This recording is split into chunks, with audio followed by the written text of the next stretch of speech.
અમદાવાદનો સૌથી પહોળો માર્ગ હવે બનશે શહેરના અર્બન લંગ્સ. અમદાવાદ હવે લેશે પ્રદૂષણ મુક્ત શ્વાસ. અમદાવાદ મ્યુનિસિપલ કોર્પોરેશન દ્વારા વિસત સર્કલથી તપોવન સર્કલ સુધીના માર્ગને અર્બન લંગ્સ તરીકે વિકસાવવામાં આવી રહ્યો છે. બંને બાજુ 4 લેનનો મુખ્ય માર્ગ, 14.75 મીટર અને 7 મીટરની સર્વિસ લેન. આ માત્ર એક રસ્તો નથી, પરંતુ 81,500 ચોરસ મીટરની હરિયાળી અને આધુનિક સુવિધાઓનો સંગમ છે.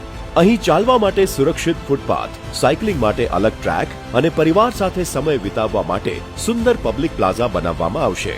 અને 3.5 મીટરનો વિશાળ પેડેસ્ટ્રીયન ઝોન, દિવ્યાંગો માટે સુગમ અને આધુનિક સાઇનેજ બોર્ડથી સજ્જ માર્ગ, 1200થી વધુ વૃક્ષોની છાયા અને આકર્ષક આર્ટ ઇન્સ્ટોલેશન સાથેનો આ સ્માર્ટ રોડ શહેરની સુંદરતા અને સુખાકારીમાં વધારો કરશે. નકશા પર અંકિત નવો આઇકોનિક રોડ, અમદાવાદની પ્રગતિનો નવો દોર.